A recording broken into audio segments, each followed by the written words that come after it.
Hello जी, अस्सलाम वालेकुम। क्या हाल चाल दोस्तों। ये फ़ोन खरीदो, ये फ़ोन ना खरीदो, कौन सा फ़ोन खरीदें, कौन सा फ़ोन वैल्यू फॉर मनी है, कौन सा फ़ोन नहीं है, ये सभी कन्फ्यूजन चल रही है मार्केट में और 2024 में तो बहुत ज़्यादा हो गई है। लेकिन आज की इस वीडियो में मैं आपको बताता हूँ वो 15 प्लस टिप्स कि अगर आप कोई फ़ोन 2024 में आने वाले टाइम में बाय करने वाले हो तो आपको किस तरह का फ़ोन आपके हिसाब से एक परफेक्ट स्मार्टफ़ोन लगने वाला है। तो ये एक स्मार्टफ़ोन बाइंग गाइड भी होने वाली है जो कि हर 6 महीने में हम लोग अपलोड करते रहते हैं। और अगर आपको ये वीडियो हेल्पफुल लगे, आपको लगता है ना कि हमने सही इन्फॉर्मेशन दी है, एक लाइक तभी देना भाई, और कमेंट सेक्शन में राय भी अपनी जरूर छोड़ देना, क्योंकि ये कमेंट सेक्शन ही हमारी पावर है। जो लोगों को हम बताते हैं कि भाई हाँ भी हमारे लोग जो है ना वो इतने मैच्योर हो गए, इतने समझदार हो गए हैं। तो मजीद इस तरह की वीडियोस लेना चाहते हो तो चैनल को सब्सक्राइब करके नोटिफिकेशन बेल आइकन को भी प्रेस कर लेना। अब मैं आपको ज्यादा बोर नहीं करता, वीडियो शुरू करते हैं।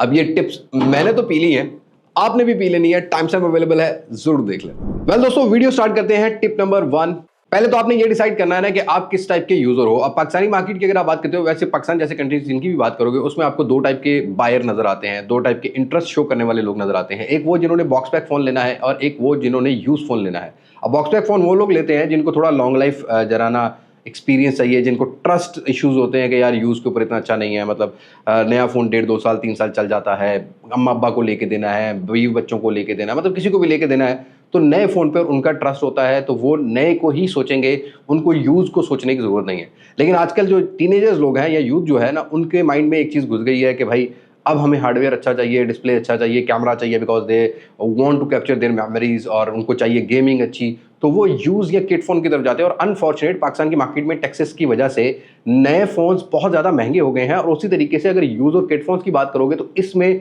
नंबर ऑफ़ वैराइटीज़ आ गई हैं, लाइक रिफर्बिश, पैच, CPID, वो बहुत सारे मामला हैं जिनको हम डिस्कस करते रहते हैं। लेकिन आपने पहले अपने यूज़र रिक्वायरमेंट के हिसाब से देखना है कि if you are buyer of a new phone तो आपको क्या रिक्वायरमेंट है। मैं डूज और डोंट की बात करूंगा, और इस तरीके से यूज़ फ़ोन के ऊपर भी आप लोगों ने जब इन्वेस्ट करना है तो कौन सी चीज़ें आपको नहीं करनी चाहिए और कौन सी चीज़ें करनी चाहिए। अब टिप नंबर 1 में आपने ये चीज़ माइंड में रखनी है कि आपका यूज़र रिक्वायरमेंट क्या है।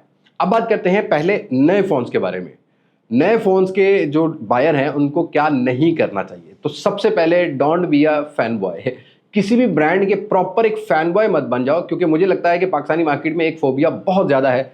चाहे वो 15,000 की प्रोडक्ट है, चाहे वो 1.5 लाख की प्रोडक्ट है, हम रिसर्च नहीं करते, देखा देखी चीज़ें ले रहे होते हैं। तो देखा देखी वाली बाइंग बंद कर दो, अपने रिक्वायरमेंट को भी देखो। अगर लेट सपोज कोई ABC मॉडल है और वो 1 लाख रुपए का है और वो ABC बड़े ब्रांड की तरफ से है, उस बंदे के पास सही चल रहा है क्योंकि उसका यूजेज ही सिर्फ कॉल का है या व्हाट्सएप का है, ना उसको कैमरा यूज करना है, ना उसको गेमिंग करनी है, तो आप उसको देख के मत लो कि उसके पास सही चल रहा है। आप पहले ये डिसाइड करो कि ना भाई आपका यूजेज क्या है, उसके बाद ही उसको बाय करो। और जरूरी नहीं है कि जो बड़े बड़े ब्रांड्स हैं, जितने भी ब्रांड्स हैं, ग्लोबल ब्रांड्स हैं, इनकी सभी प्रोडक्ट अच्छी हो। तो बीइंग अ फैन बॉय, सभी प्रोडक्ट अच्छी नहीं होती, कुछ एक आधी प्रोडक्ट 10 में से एक अच्छी होती है, बाकी 9 में से ये मैक्सिमम नंबर ऑफ प्रॉफिट कमाने की कोशिश करते हैं। तो मेन फोकस होता है कि ये हमारी हीरो प्रोडक्ट है, बाकी बेस प्रोडक्ट भी चल रही होती है, अपर वेरिएंट्स भी चल रहे होते हैं। तो ये चीज आपने माइंड में रखनी है कि इस तरीके से आपने फैन बॉय नए फोन में तो बिल्कुल भी किसी कंपनी का नहीं बनना। Tip number 2 for a box pack phone user. देखो भाई, अनबॉक्सिंग्स एक रिव्यू नहीं होती। अनबॉक्सिंग होती है एक प्रोडक्ट का, एक समझ लो शोकेस या इंट्रोडक्शन ऑफ अ प्रोडक्ट। ये मैं पिछले 6 साल से कहता आ रहा हूँ, क्योंकि अनबॉक्सिंग में अमूमन ये होता है कि मैं बाशमूल, मैं बाकी टेक यूट्यूबर्स, अगर आप इंडिया को भी देखते हो तो इंडियन टेक यूट्यूबर्स में और पाकिस्तान टेक यूट्यूबर्स में कोई डिफरेंसेस नहीं है। बिकॉज जब भी अनबॉक्सिंग कर रहे होते हैं, they just integrate that product. ये बता रहे होते हैं कि ये प्रोडक्ट पाकिस्तान में लॉन्च हो गई है, इस प्रोडक्ट में ये स्पेसिफिकेशन है और इसकी ये प्राइस है। तो उसका मतलब ये नहीं है कि आप फ़ोन लेने चले जाओ, उसके कुछ रिव्यूज़ देख लिया करो, उसके कुछ कंपैरिजंस देख लिया करो। ऑल्दो बहुत सारे टेक यूट्यूबर्स कर रहे होते हैं, बमाशमूल मैं, मतलब आपने सिर्फ उसका देखना है ना कि फ़ोन कैसा काम करता है। तो आप किसी काले गोरे इंग्लिश मैन का भी देख लोगे ना तो आपको थोड़ा डिसाइड हो जाएगा। और एटलीस्ट 3 रिव्यूज़ देखा करो उस प्रोडक्ट के, उसमें से आप अपने यूजेज के हिसाब से डिसाइड कर पाओगे कि ये प्रोडक्ट कैसी है कैसी नहीं। तो आपको ये चीज़ें समझ आ जाएंगी after watching 3 reviews of different tech YouTubers. और most importantly tip number 3, unboxing देख के ना फॉरन फ़ोन लेने जाते हो ना तो प्रॉब्लम आती है ब्लैक माफिया वाली भी और प्राइस कट या प्राइस ड्रॉप वाली भी। ये चीज़ आपने माइंड में रखनी है। अब ये पिछले 2 महीने से ये सीन चल रहा है कि प्रोडक्ट किसी प्राइस में लॉन्च होती है और महीने बाद उसका प्राइस कट लग जाता है या उस पर डिस्काउंट आ जाता है। पहले ये देखें ना कि ब्रांड्स काम कैसे करते हैं पाकिस्तान में। जैसे कि 60,000 रुपये या 63,000 रुपये की किसी फ़ोन की जो है ना वो इंट्रोडक्शन प्राइस कर दी है ना उन्होंने, उसके ऊपर जो डीलर प्रॉफिट होता है वो बहुत ज़्यादा होता है, लाइक 5 से 7,000 रुपये, 10% लगा लो आप एवरेज, 8 से 10% एवरेज होता है।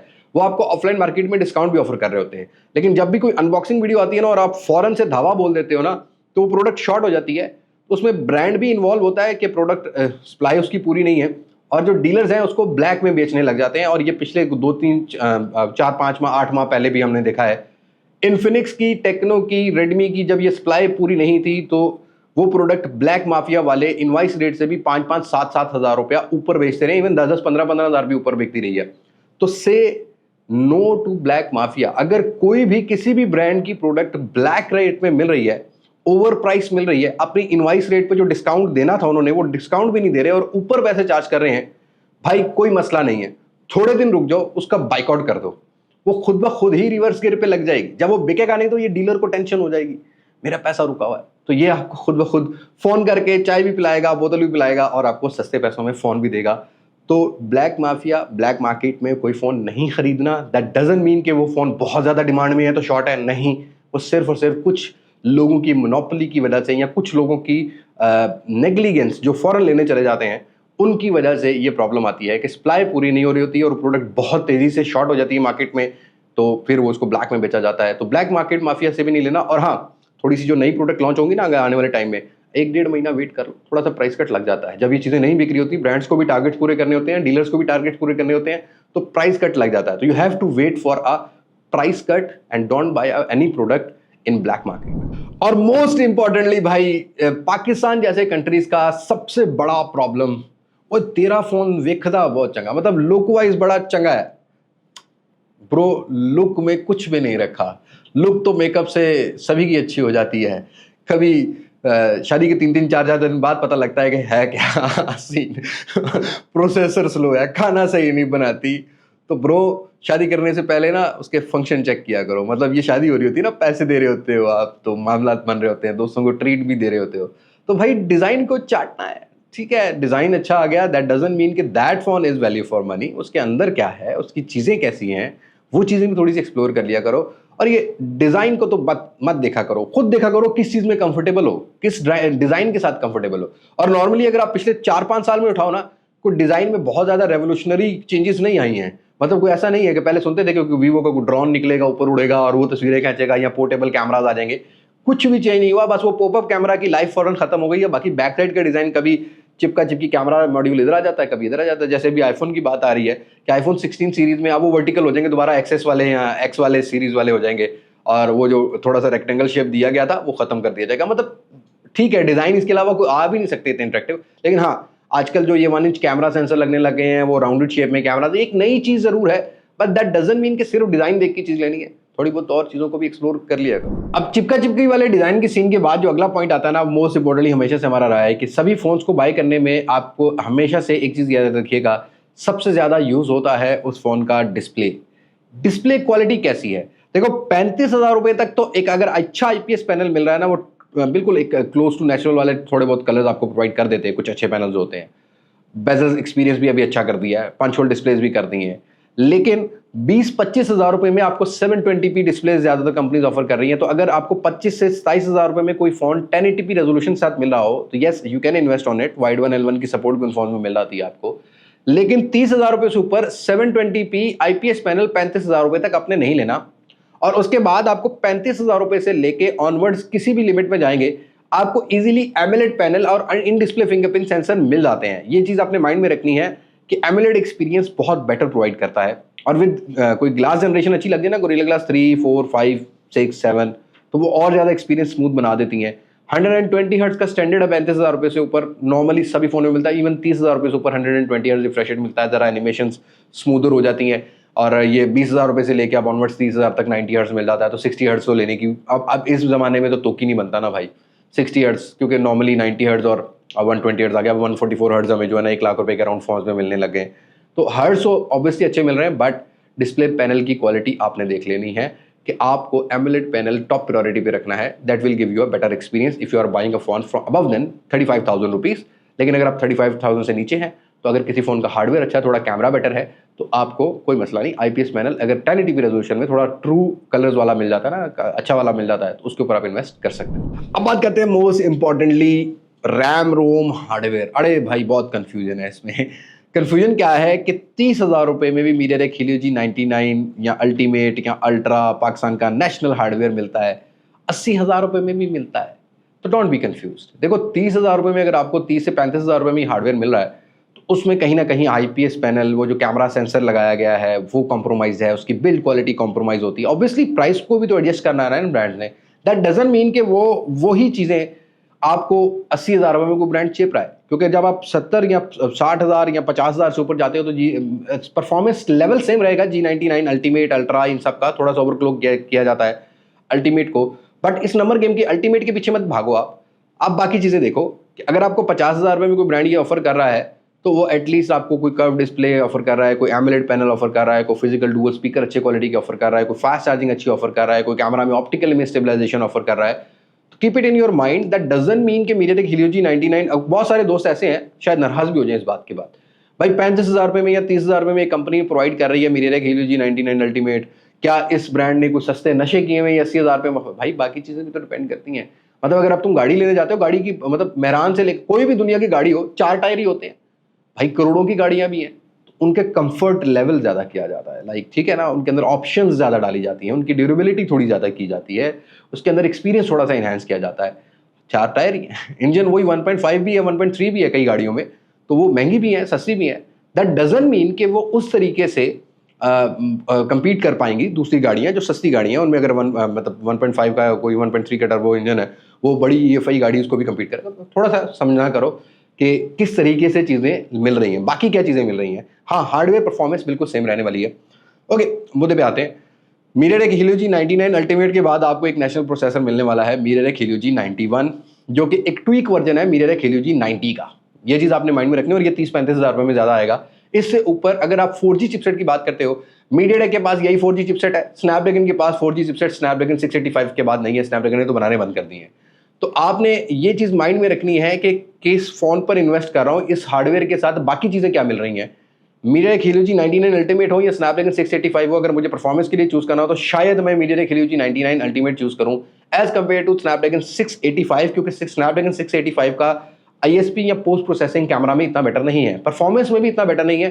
कैजुअल यूजेज, जैसा कि किसी बुजुर्ग को देना है, किसी दुकानदार ने शॉप पे बैठ के कॉल सुननी है, व्हाट्सएप डील करना है, उसके लिए 680 हो या 685 हो स्नैपड्रैगन का, वो ठीक रहता है। और स्नैपड्रैगन के नाम से ब्लैकमेल मत हुआ करो, इनकी बाकी स्पेसिफिकेशन भी होती हैं, तो ये चीज़ आपने माइंड में रखनी है। और most importantly storage type 2 type के होते हैं। फोन क्यों स्लो होता है, अमूमन मुझे कमेंट आते हैं कि क्यों स्लो होता है, उसमें तो UI का पार्ट भी है जिसको आगे चलकर डिस्कस करते हैं। स्टोरेज टाइप 2 होती हैं, एक eMMC है और एक UFS है। जैसा कंप्यूटर लेने जाते हो SD और SSD में फर्क होता है, SSD ज़्यादा फास्ट होती है, ऐसे ही मोबाइल फ़ोन में UFS स्टोरेज ज़्यादा फास्ट होती है, eMMC कम फास्ट होती है। For some time, after some time ये स्लो भी हो जाती है। 30,000 से नीचे तो चलो किसी फ़ोन के अंदर कोई चीज़ अच्छी है ना तो eMMC से गुजारा कर लो, लेकिन 30,000 रुपये से ऊपर please don't buy eMMC storage. Either वो किसी भी कंपनी का फ़ोन हो, किसी भी कंपनी का फैन बॉय हो, बट मत खरीदो भाई। IPS पैनल के साथ तो मत ही खरीदो, वो फ़ोन थोड़े देर से बाद स्लो हो जाएगा। ये चीज़ आपने माइंड में रखनी है। UFS storage will be a priority, और अब तो UFS 3.1 हमें जो है ना वो ऑलमोस्ट 70,000 रुपये से लेकर 80,000 रुपये तक मिल जाती है, लाख रुपये तक भी मिल जाती है। हाँ, स्टोरेज टाइप बेटर हुई जिससे परफॉर्मेंस थोड़ी बेटर हो जाती है, लेकिन साथ के साथ कम्बिनेशन रैम का भी देख लिया करो।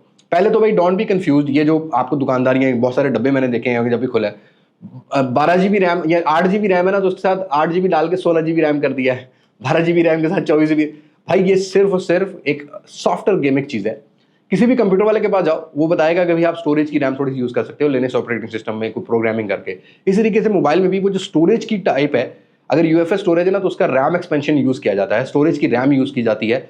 मेन रैम जो होती है ना, चाहे वो 8 GB हो चाहे वो 12 GB हो, सही में काम वही कर रही होती है। ये जो सॉफ्टवेयर वर्चुअल रैम होती है, ये सिर्फ हल्की एप्लीकेशन को हैंडल करने के लिए होती है, कि अगर किसी बंदे ने कोई 20-25 एप्लीकेशन यूज़ करनी है तो जो लाइटर एप्लीकेशन है, क्योंकि 12 GB रैम मैक्सिमम 15 से 18 जो है ना रैम एप्लीकेशन इन रैम रख लेती है, लेकिन बाकी जो है ना वो सॉफ्टवेयर उसको लाइटर में फेंक देता है, मतलब वो वर्चुअल वाली रैम में ना लाइटर एप्लीकेशन को फेंक देता है। जैसे जैस कैश है, वो इस टाइप की लाइटर एप्लीकेशन जिन्होंने कोई ज़्यादा बैटरी नहीं लेनी होती या रैम स्पेस नहीं लेनी होती, तो वो उसमें फेंक देता है। दैट डजंट मीन कि वो एक फिजिकल रैम को कम्पीट कर सकती है। तो ये वर्चुअल रैम से बिल्कुल भी आपने जो है ना वो कंफ्यूज नहीं होना। और 30,000 से नीचे मतलब अब स्टैंडर्ड बन गया है कि 6 GB और 8 GB मिल जाता है 25 से 30,000 रुपये में। 4 GB तो नहीं लेना, और स्टोरेज भी 128 GB जो है ना 30,000 से नीचे नीचे आपको मिल जाती है। 30,000 से ऊपर तो 256 GB का स्टैंडर्ड बन गया है, और अब तो 80,000 से ऊपर 512 GB स्टोरेज का स्टैंडर्ड बन गया है, क्योंकि डाटा बहुत ज्यादा स्टोर करना होता है एक फोन पे। तो कोशिश करो कि मैक्सिमम रैम 8 GB 30,000 से ऊपर हो, सॉरी मिनिमम रैम 8 GB हो 30,000 से ऊपर, मैक्सिमम तो जितनी मर्जी हो जाए, लेकिन स्टोरेज मिनिमम 256 GB आज के टाइम में आपको रिक्वायर्ड है। आपको व्हाट्सएप का डाटा है, व्हाट्सएप भी 8-8, 10-10, 12-12, 15-15, 20-20 GB, 50-50 GB का भी डाटा हो जाता है। तो स्टोरेज यस मैटर करती है, और हाँ 512 GB स्टोरेज वाले फोन्स को जरूर कंसीडर किया करो, क्योंकि आपका डाटा आपके लिए बहुत ज़्यादा इंपॉर्टेंट है। और बाद में इनमें ज़्यादातर फोन्स के अंदर मेमोरी कार्ड भी एक्सटेंडेबल नहीं होता, ये भी आपने याद रखना है। और कुछ फोन OTG भी प्रॉपर नहीं सपोर्ट कर रहे होते। तो स्टोरेज यस मैटर करती है। नंबर ऑफ स्टोरेज और टाइप ऑफ स्टोरेज और नंबर ऑफ रैम और टाइप ऑफ रैम भी डिपेंड करती है। LPDDR4X मिनिमम आपने बाय करनी है अबव देन 30,000 रुपीज। लेकिन एक और चीज का डिफरेंस है, हार्डवेयर। देखो पाकिस्तान में 5G हार्डवेयर की बहुत कमी है। अब अगर आप 40,000 रुपए में देखो ना, तो रिसेंटली हमने देखा है मोटो G54 की जब प्राइस कट लगी थी तो बड़ी तेजी से वो बिका है फोन, बिकॉज 7020 डायमेंसिटी का हार्डवेयर लेके आ रहा था, ऑप्टिकल इमेज स्टेबलाइजेशन था, ये सारी चीजें मैटर करती हैं। लेकिन फिर वही बात आ गई, एमोलेड पैनल डालोगे, उसमें सारी चीजें डालोगे, तो वो फिर 70-80 हज़ार रुपए में चला जाता है। और अब अगर आपने कोई फीचर सिक्योर वाली इन्वेस्टमेंट करनी है तो कीप कंसीडरिंग 5G फोन्स। अगर आपको कोई अच्छे पैकेज वाला 5G फोन मिल जाता है तो उसको जरूर कंसीडर किया करो, बाकी चीजें भी जरूर चेक कर लिया करो, जैसे कि डायमेंसिटी 7050 ओप्पो रेनो 11F में मिल रहा है UFS 3.1 के स्टोरेज के साथ। It's a good thing, Oppo ने अच्छा कमबैक किया, बट उसी तरीके से उसको मार्केट को सस्टेन भी करना है नेक्स्ट मॉडल्स के अंदर। और एक चीज आपने माइंड में रख लेनी है, ये जो बॉक्स पैक फोन लॉन्च होते हैं ना, चाइनीज कंपनी जितनी भी है, इनका ऑलमोस्ट 6 से 8 माह का एक टर्नओवर होता है। जैसा कि एक फोन अगर जनवरी में एक मार्केट में लॉन्च हो गया ना, एक सीरीज लॉन्च हुई है पाकिस्तान में, तो उससे 7 से 8 माह बाद उसकी नई जनरेशन आने वाली है। इसी वजह से वो 7-8 माह बाद फोन, या मतलब विद इन 6 मंथ्स कई फोन तो आपको मिल ही नहीं रहे होते स्टॉक में। तो एक इन्होंने टर्नओवर बनाया हुआ है, तो कोशिश करो कि जब फोन लॉन्च हुआ है तो उससे 1-1.5 महीने बाद खरीदो, तो प्राइस कंट्रोल हो जाएगी।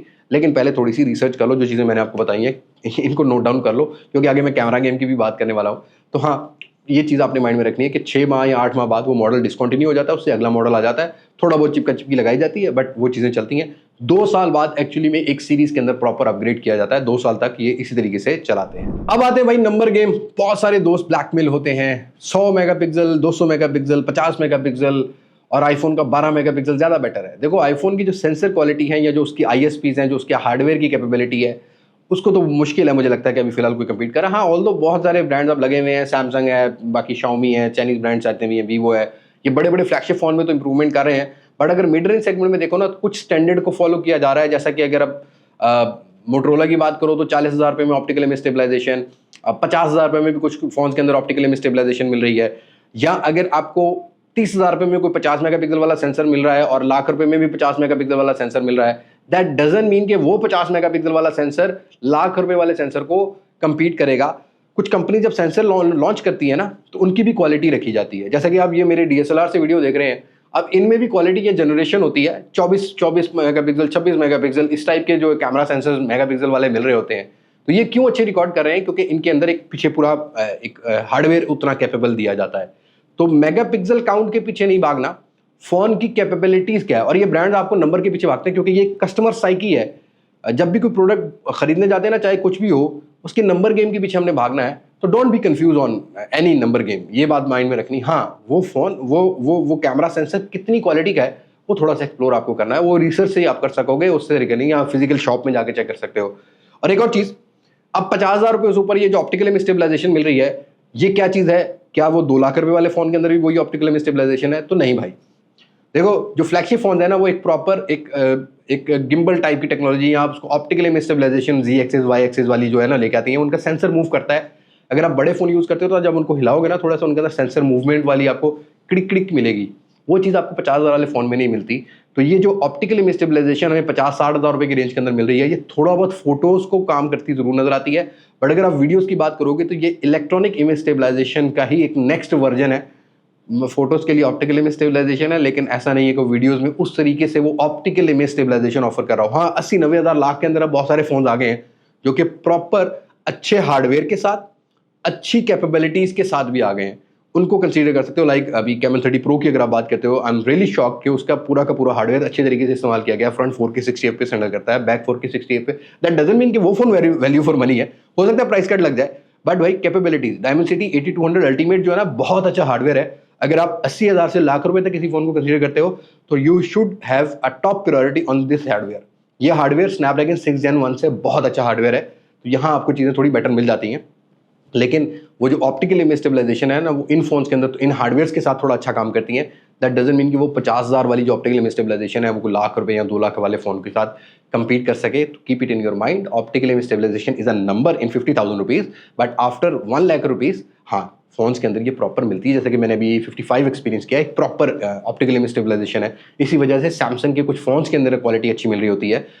जो बाकी ब्रांड्स हैं अब उस तरीके से compete जरूर कर रहे हैं, इनको लग गया है पता कि अब ये चीज़ें नहीं चलेंगी, तो ये अच्छा कर रहे हैं। बट हाँ 50,000 रुपए में आज भी आपको वीडियोग्राफी वाला फोन इतना अच्छा नहीं मिलेगा। अब बात करते हैं कुछ बैटरी चार्जिंग। देखो ये एक छोटा सा पॉइंट ही है, माइंड में रखो 33 वॉट मिनिमम स्टैंडर्ड है, 25,000 रुपए से लेके हर रेंज के अंदर आपको मिल जाता है। 33 वॉट इनफ, मतलब 1 घंटा सवा घंटे में फोन को चार्ज कर देते हैं। लेकिन अमूमन शिकायत आती है यार ये फोन हमने लिया है कोई 50 वॉट 35 वॉट 45 वॉट जिस भी चार्जिंग में लिया है, ये टाइम बहुत ले रहा है। देखो जब आप चार्ज कर रहे होते हो, आपका जो इन्वायरमेंट है, जो टेम्परेचर है, उस पर भी फास्ट चार्जिंग डिपेंड करती है।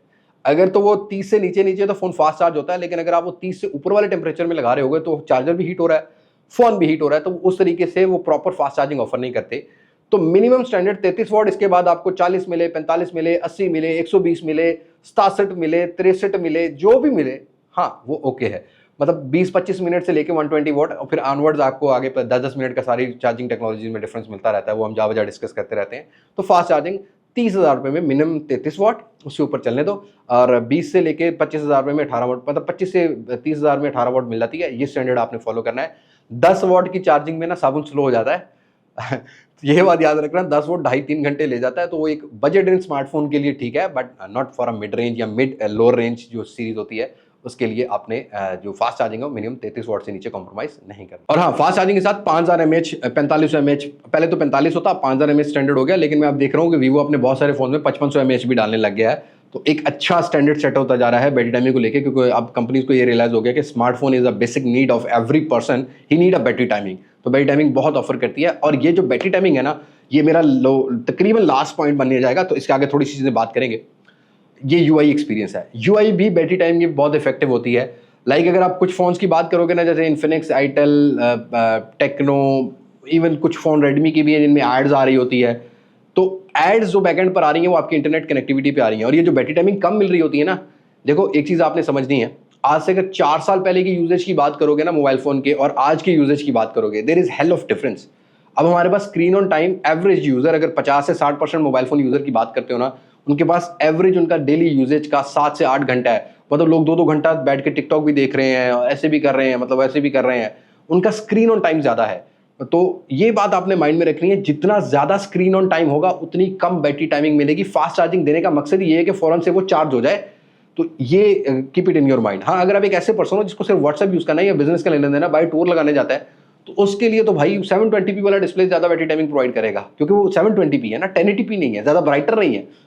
मतलब ये चीजें माइंड में रखनी है। और बैटरी टाइमिंग 4G प्लस इन चीजों में भी डिपेंड करता है। 4G प्लस जरा बैटरी कम पीता है, बट डिपेंड करता है कि आप सिम नेटवर्क कौन से एरिया में यूज कर रहे हो, वहाँ पर इंटरनेट पूरा नहीं है। जब वो इंटरनेट 3G पर आता है वो बैटरी ज्यादा पीता है, फोन ओवर हीट होता है, बाहर के टेम्परेचर में ओवर हीट होता है। तो बैटरी टाइमिंग मैटर करती है। मिनिमम 4500 से 5000 mAh होनी चाहिए, लेकिन आप अपने यूजेज के हिसाब से डिसाइड करो कि आपका स्क्रीन ऑन टाइम कितना है और किस फोन में कितनी फास्ट चार्जिंग मिल रही है और उसका यूआई एक्सपीरियंस कैसा है। और यूआई एक्सपीरियंस के साथ साथ एंड्रॉइड अपडेट्स अब तो नॉर्मली सभी फोन जो है ना 50,000 रुपए से ऊपर जितने भी फोन है वो 2 साल की या 3 साल की अपडेट भी दे देते हैं, सिक्योरिटी पैच लेवल भी चलते रहते हैं। हाँ अभी 30,000 रुपए की प्राइस ब्रैकेट में कोई भी ऐसा फोन नहीं है जिसमें 2 साल की कोई अपडेट्स हो या 3 साल की अपडेट हो, बट ब्रांड्स को ये सजेशन है कि इस पैसों में भी आ जाए तो कुछ लोगों का फायदा हो सकता है। तो ये चीज़ें यूआई एक्सपीरियंस के हिसाब से, यूआई वो लो जिसके साथ आप कंफर्टेबल हो। और ये कॉल रिकॉर्डिंग वाला बंदा भी कमेंट करने लगा था, भाई रुको, सिर्फ इन्फिनिक्स, टेक्नो, आईटेल में ऑटो कॉल रिकॉर्डिंग है इनके डायलर में। बाकी अगर आप शाओमी का कोई फ़ोन यूज़ करते हो, आप यूरोपियन रोम या इंडोनेशियन रोम करवा लेते हो, तब उसके अंदर अवेलेबल है। अदरवाइज जो पाकिस्तान में या इंडिया में जो भी आ रही है उसके अंदर आपको ग्लोबल रोम के अंदर वो गूगल आंटी वाला जो है डायलर मिलता है। तो कॉल रिकॉर्डिंग सिर्फ 3 कंपनीज के अंदर है, आईटेल, इन्फिनिक्स और techno, auto call recording.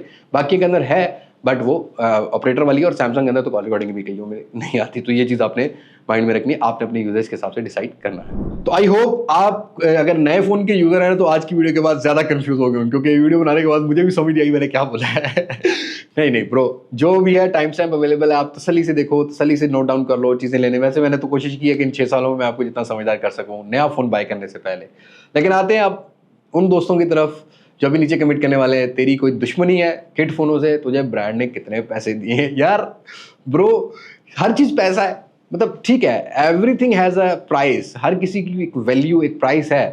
But आपको लगता है कि ये जो सीरीज मैं 2024 से चला रहा हूँ बेस्ट फोन वाली कंपैरिजंस, मैं पैसे लेके काम करता हूँ यार, ठीक है, कोलैबोरेशंस अनबॉक्सिंग की हद तक ठीक है, बट कंपैरिजंस ये सीरीज ये आप लोगों के लिए बनती है। अब किट फोन्स के ऊपर आते हैं। देखो भाई, पहले तो मैं आपको एक चीज समझा दूं, आज से 7-8 माह पहले या 6 माह पहले तो किट फोन्स यस हमें वैल्यू फॉर मनी नजर आते थे, और आज भी कई फोन्स नजर आते हैं, ऐसा नहीं है। But don't buy Motorola phone, मैंने रिसेंटली वीडियो डाली है, लिंक डिस्क्रिप्शन में मिल जाएगा, सारी डिटेल बताई है क्यों नहीं लेने चाहिए, वो भी सारी उसमें, वो आप देख लो। लेकिन वन प्लस सैमसंग के, और सैमसंग के अंदर भी ये प्रॉब्लम आ रही है, सर्वर बंद हो चुके हैं पाकिस्तान के अंदर, बहुत ज्यादा प्रॉब्लम है, पीटीए फुल क्रैकडाउन कर रहा है। तो आप जब कोई किट फोन खरीदोगे ना, एक चीज आपने माइंड में रखनी है, आपके सर पे वो पीटीए ब्लॉक वाला तलवार तो सवार है, लेकिन रीफर्बिश फोन पाकिस्तान की मार्केट में 90% मिलते हैं आपको, उनके साथ आप कंफर्टेबल हो कि नहीं, ये चीज आपने माइंड में रखनी है। कैमरा अच्छा मिल जाएगा, डिस्प्ले अच्छा मिल जाएगा, परफॉर्मेंस भी काइंड ऑफ अच्छी मिल जाती है, सब में अच्छी मिल जाती है, मेरे हिसाब से परफॉर्मेंस बैटरी भी बहुत मैटर करती है, लेकिन बैटरी टाइमिंग कई फोन्स के अंदर अच्छी नहीं मिलती। सबसे बड़ी बात, अगर आप एक ऐसे यूजर हो जिसको बैटरी टाइमिंग अच्छी चाहिए, फोन ओवर हीट ना हो, तो फिर आप किट फोन मत खरीदो, आप पाकिस्तान के अंदर कुछ लोकल फोन यूज ढूंढ लो। लेकिन मसला ये है कि पाकिस्तान के अंदर लोकल फोन भी जो अच्छे वाले फोन है वो 2-3 साल पुराने हैं, वो पहले ही थक चुके हैं, उनके ऊपर कैसे इन्वेस्ट करोगे?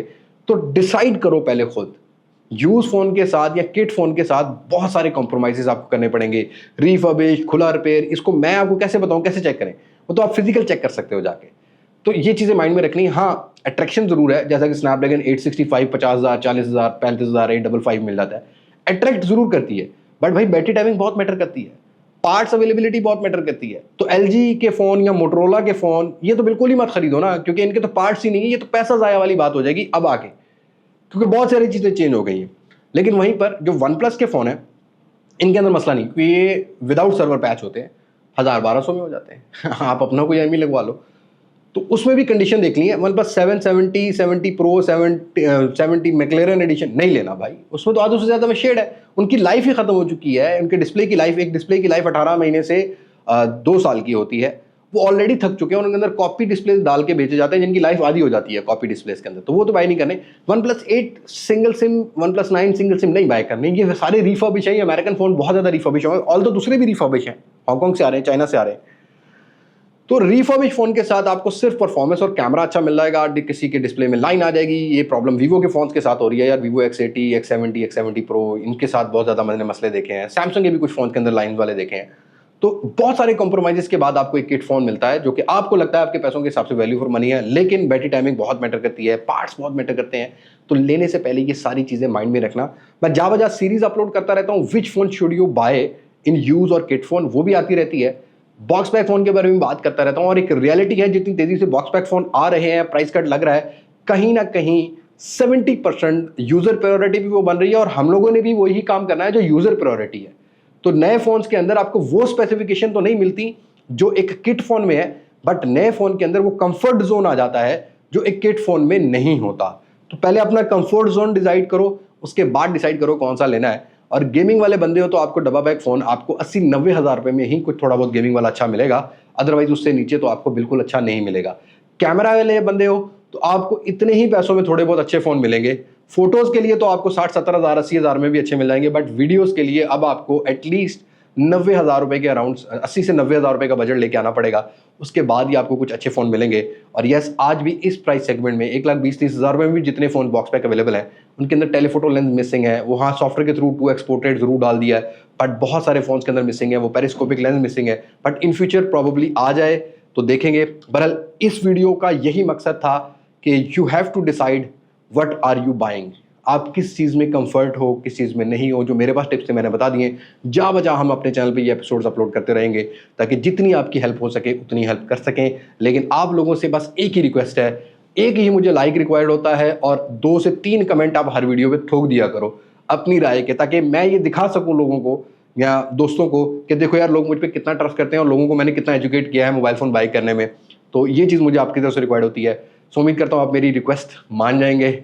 आज की वीडियो में तक मुलाकात होगी नई वीडियो में, किसी नई अनबॉक्सिंग, किसी नए रिव्यू, किसी नए कंपैरिजन के साथ। तब तक मुझे दी इजाजत। मैं होली बात मार सकते हैं पाकिस्तान बाइंदाबाद।